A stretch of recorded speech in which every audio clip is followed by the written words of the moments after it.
Hello everyone, welcome to my channel Anita commerce guide.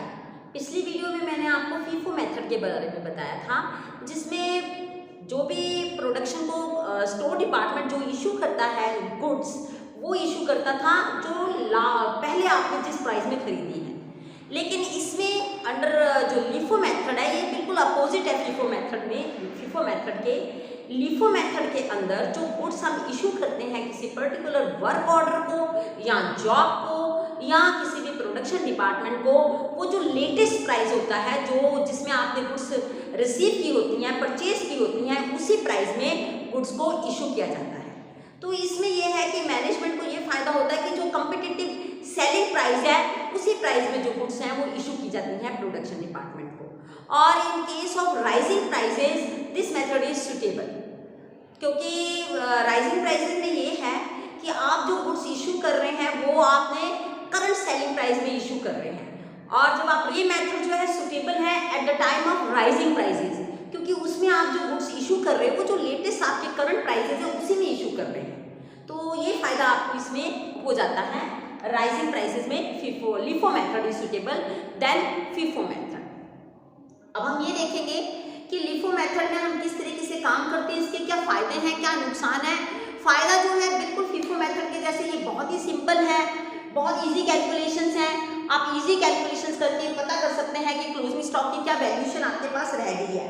और FIFO method के जैसे ही ये मेथड जो है रिकवर करता है cost of production. Why? Because actual cost of material is charge to production, और जो प्रोडक्शन है वो चार्ज किया जाता है रीसेंट प्राइसेस में, क्योंकि मटेरियल जो इशू किए जा रहे हैं वो लेटेस्ट कंसाइनमेंट से इशू किए जा रहे हैं। तो ये इफेक्ट जो करंट प्राइसेस का होता है that reflected in the cost of sales when the materials are provided at recent prices. और ये राइजिंग प्राइसेस में जो लीफो मेथड है दैट सुटेबल है। वाई?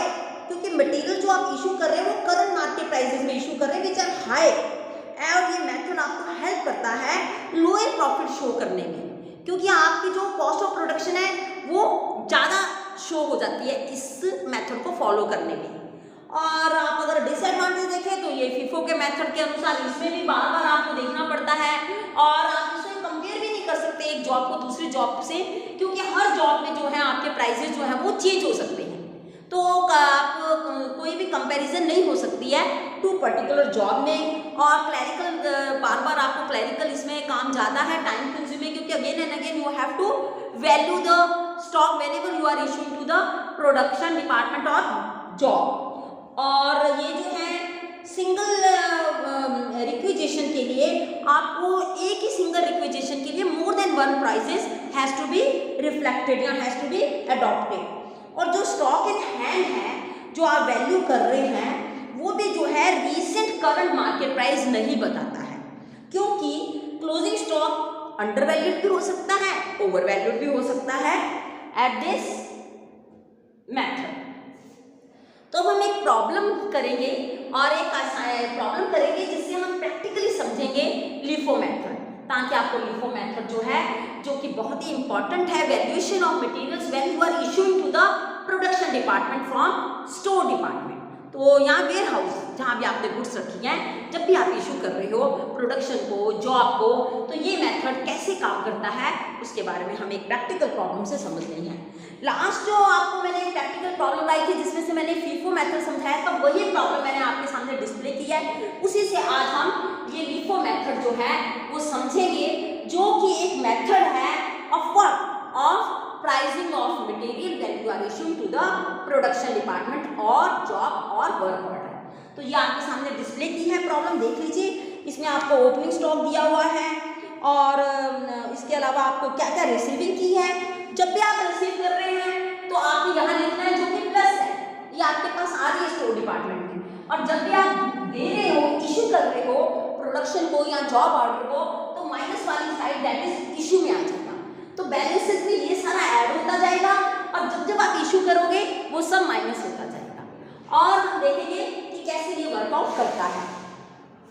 तो सबसे पहले हम देख लेते हैं, आपके सामने है ओपनिंग स्टॉक। ओपनिंग स्टॉक है आपका 500, क्वांटिटी कितनी है ओपनिंग स्टॉक की, हम यहाँ लिखेंगे 500। 1 जनवरी को इसकी जो यूनिट कॉस्ट दी हुई है आपको 4 रुपीज दी है, आप 4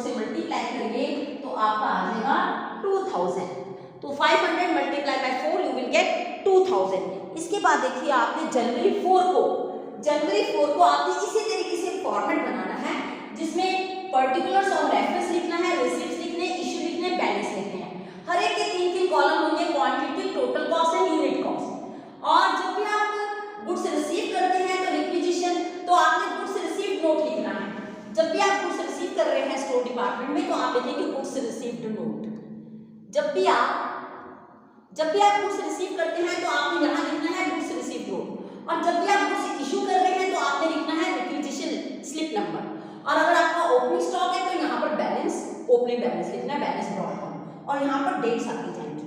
तो हम आगे देखेंगे आपने जो इशू की है वो यहाँ पर रिक्विजिशन स्लिप नंबर जनवरी 4 को आप इशू कर रहे हैं 200। अब इसका प्राइस क्या होगा? क्वांटिटी कितनी? 200। देखिए आपके पास 4 ही है, बैलेंस में कितना आप चेक कीजिए 4, तो 4 से मल्टीप्लाई करेंगे आपका आ जाएगा 800। तो 800 के जो है आपने जो इशू कर दिए हैं। अब आपने जब 500 में से 200 चलेगा तो आपका बैलेंस रहेगा 300 और 2000 में से भी 800 आप सीधा ही माइनस कर दीजिए 12। ये आपका आ गया बैलेंस, वो अब आपके पास अवेलेबल है आगे इशू या परचेज करने के लिए। जब जब परचेज होगी हम ऐड करेंगे और जब जब इशू करेंगे तब हम माइनस करेंगे। आगे चलिए, आपने परचेज किया है जनवरी 5 को, तो हम लिखेंगे गुड्स रिसीव्ड नोट नंबर जो भी अवेलेबल होगा। कितनी गुड्स आपने इशू रिसीव की हैं? 200। और इसका प्राइस आपको दिया हुआ है प्रॉब्लम में, देखिए 4.25 आपको एक की दी है।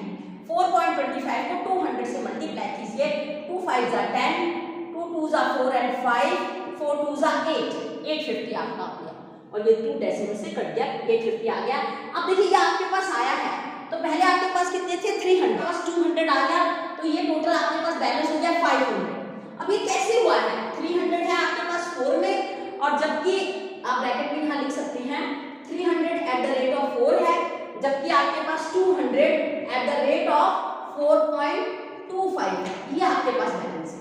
अब आप ऐड कर दीजिए, 1200 तो था ही आपके पास, प्लस हम 850 कर देंगे, 2050 आपका टोटल आ जाएगा। जबकि ये इसके दो प्राइस आएंगे, एक तो 4 में है और एक आपका 4.25 में प्राइसेस है। अब हम इसको कैसे करेंगे वो हम ध्यान से समझेंगे आगे। तो 2050 को आप बाइफरकेट भी कर सकते हैं। तो बाइफरकेट करना है तो 1250 एक है और दूसरा है आपके पास 850। ये ऐसे भी आप बाइफरकेट कर सकते हैं। आगे हम चलेंगे, जनवरी 10 को आपने इशू किया है 400 क्वांटिटी। जनवरी 10 को आपने रिक्विजिशन स्लिप नंबर में आपने 400, रिक्विजिशन स्लिप नंबर तभी बनती है जब आप रिक्वायर होता है किसी भी प्रोडक्शन का जॉब। इशू करेंगे हम 400। अब 400 को हम कैसे इशू करेंगे वो हम देखेंगे। यहाँ पर इशू किया है आपने, एक 400 को 2 भागों में बांट दीजिए। आपके पास क्योंकि 200 अवेलेबल है 4.25, तो 400.25 से मल्टीप्लाई करेंगे तो आपका आ गया 850। बाकी के 200 क्योंकि ये आपने लेटेस्ट प्राइस तो यूज कर लिया, बाकी का आपके पास प्राइस है 4, पिछला 300 आपके पास 4 में बचा है, तो 4 से मल्टीप्लाई करेंगे 800 आ गया। ठीक है जी, तो ये आपने कर दिया इशू। अब हम आगे बढ़ेंगे। आगे देखिए, आपने गुड्स रिसीव की है 150 की, आपने गुड्स रिसीव की है 150 की, और कितने में आपने रिसीव की है? 4.10 में। तो 150 को आप 4.10 से मल्टीप्लाई करेंगे, आपका आंसर आ जाएगा 650। तो ये आपने रिसीव किया है। और अब हम यहाँ पर बैलेंस भी चेक कर लेंगे। आप में से 200 तो चले गए, 300 में से भी 200 चले गए, आपके पास अब बचा है 100। कौन से रेट में बचा है? 104 रेट में बचा है। और बाकी जो भी आपके पास आ गया है वो 150 में आ गया है, कौन से रेट में आ गया है? 4.10 में आ गया है। अब इसे आप मल्टीप्लाई कर दीजिए, यहाँ पर आ गया 400, 150 को आप 4.10 से मल्टीप्लाई करेंगे, 150 को आप 4.10 से मल्टीप्लाई करेंगे तो आपका आ जाएगा 615। ये आपके पास अवेलेबल है बैलेंस, ये आपके पास अवेलेबल है बैलेंस। आगे हम बढ़ेंगे, आगे हम देखेंगे आपने जो इशू किया है 15 को इशू किया है 100। देखिए आपने 15 को रिक्विजिशन स्लिप नंबर है और आपने इशू किया है 15। आपने यहाँ पर इशू किया है जनवरी 15 को आपने जो इशू किया है वो है आपका 100। 15 जनवरी को जो इशू किया है वो इशू किया है आपने, इशू की क्वांटिटी हम यहाँ पर लिखेंगे 100 इशू किया है। अब ये कौन से प्राइस में, पिछला प्राइस देख लीजिए, आपके पास कितना है 4.10, 4.10 को 100 से मल्टीप्लाई करेंगे आपका आ जाएगा 410। ये हमने इशू किया है। तो आपका देखिए अब यहाँ में से आपका 150 में से 50 रह गया है एट व्हाट, और कॉस्ट 4.10 कॉस्ट, और पिछला आपके पास 100 में बचा है, उसको भी हम इसी तरीके से लिख देंगे। अब हम इसको इससे मल्टीप्लाई करेंगे तो आएगा 205। अब हम आगे बढ़ेंगे। आगे जब आप बढ़ते हैं तो देखिए आपके पास गुड्स रिसीव नोट है 300 आपने इश्यू की है, रिसीव की है 300। फिर से आपने क्या किया है, आपने 100 कर दिया, उसके बाद फिर से आपने 100 जो है वो इशू किया है। अगले 100 को हम फिर से इशू करेंगे। पहले आपके पास 50 ही बचा है तो 54.10 में आपने इशू कर दिया 205, और अगला 50 जो है आपके पास प्राइस है 4, तो 50 को 4 से करेंगे 200। अब ये आपके पास कैंसिल हो गया तो आपके पास सिर्फ बचा 50 एट द रेट ऑफ 4, और ये आपका आ गया 200। अब हम आगे बढ़ेंगे। आगे आप देखेंगे गुड्स आपने रिसीव की हैं जनवरी 20 को। जनवरी 20 को आपने कितनी गुड्स रिसीव की हैं, देखिए 300 रिसीव की हैं, और 300 का प्राइस आपको दिया है 4.50। अब आप 300 को 4.50 से मल्टीप्लाई कर देंगे तो जो आपका आना चाहिए 1350।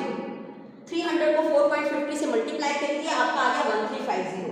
अब देखिए आपके पास बैलेंस क्या बचा है, ये तो खत्म हो गया था, सिर्फ ये 50 बचा था आपके पास, और अब आपके पास आ गया 300 एट व्हाट रेट आ गया 4.50, और कितना ये हो गया 1350। ये आपके पास आ गया है बैलेंस। आगे हम बढ़ेंगे। फिर आपने जनवरी 25 को इशू किया है, आपके पास आई है, इशू नहीं किया आपने, गुड्स रिसीव की हैं। कितनी गुड्स रिसीव की हैं आप प्रॉब्लम में देखिए 400, और इसका जो प्राइस आपको दिया हुआ है 4, तो इसका मतलब टोटल प्राइस आपके पास कितना आएगा 1600। अब हम बैलेंस की तरफ देखेंगे, आपके पास क्या बैलेंस की सिचुएशन बनती है। ये 400 तो आप ऐड कर ही दीजिए क्योंकि आपके पास आ गया है 404 के ऊपर और 1600। अब पुराना आपके पास क्या बचा हुआ है वो भी हम देख लेंगे, क्योंकि हमने काफी सारा इशू किया था। 300 आपके पास आए थे, बिल्कुल ठीक है। पिछला आपके पास 50 पड़ा हुआ है, बिल्कुल ठीक है, और आपके पास आ गया 400। तो ये सामान अब आपके पास पड़ा है 50 at the rate of 4, 300 at the rate of 4.50, 400 at the rate of 4। अब हम आगे बढ़ेंगे। आपको जनवरी 26 ने आपने इशू की है 200 क्वांटिटी, तो यहाँ पर आप आ जाइए, आपने कितनी इशू की 200 क्वांटिटी इशू की है।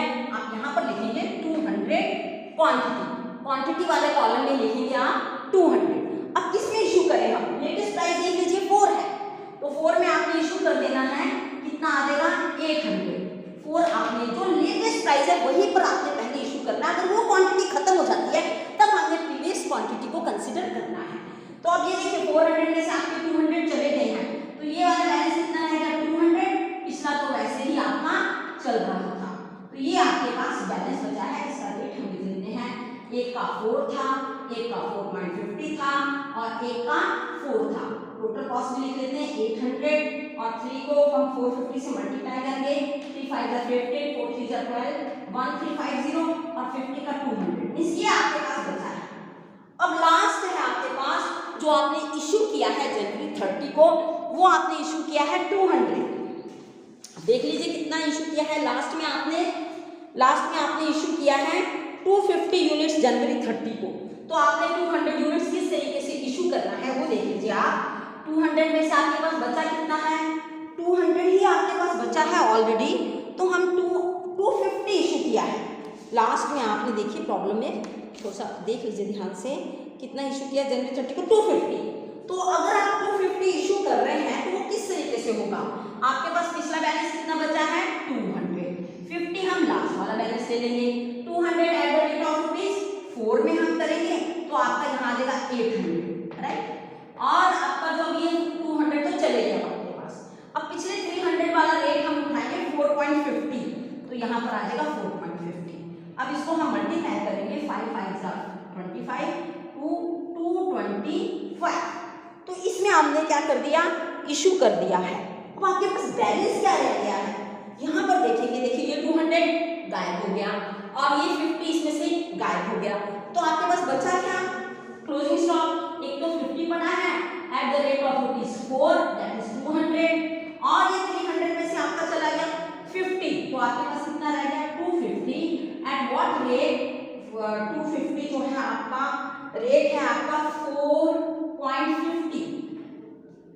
4.50 को आप 250 से मल्टीप्लाई कीजिए तो आपका जो आना चाहिए वो आ जाएगा 1125। तो ये है आपका बैलेंसिंग फिगर। होप आपको दिख रहा होगा क्लियरली कि ये लास्ट में आपका रह जाता है। इसका मतलब हमने ये देखना है कि जब जब क्वांटिटी खत्म हो जाती है तो नेचुरली तीसरी क्वांटिटी हमने लेनी है, ये आपका क्लोजिंग स्टॉक है, राइट। तो आपको ये जरूर इस प्रैक्टिकल प्रॉब्लम जो हमने अभी की है समझ में आई होगी। आपको जरूर ये प्रैक्टिकल प्रॉब्लम LIFO मेथड में जो हमने अभी सॉल्व की है जरूर समझ में आई होगी। आप मेरी इस वीडियो को जरूर लाइक कीजिए, कमेंट कीजिए, मेरे चैनल को जरूर सब्सक्राइब कीजिए। इसी तरीके से मैं आपको आगे कॉस्ट अकाउंटिंग की जितने भी चैप्टर हैं उसे हम आगे बढ़ाते जाएंगे। आगे हम और भी जो और मेथड्स हैं LIFO और FIFO जो पॉपुलर मेथड है, उसके बाद और भी मेथड्स हैं जो इसके डिसएडवांटेजेस को दूर करते हैं, वो भी हम अगली वीडियो में जरूर देखेंगे। आप इसी तरीके से मेरे साथ इस वीडियो में बने रहिए। Thank you very much.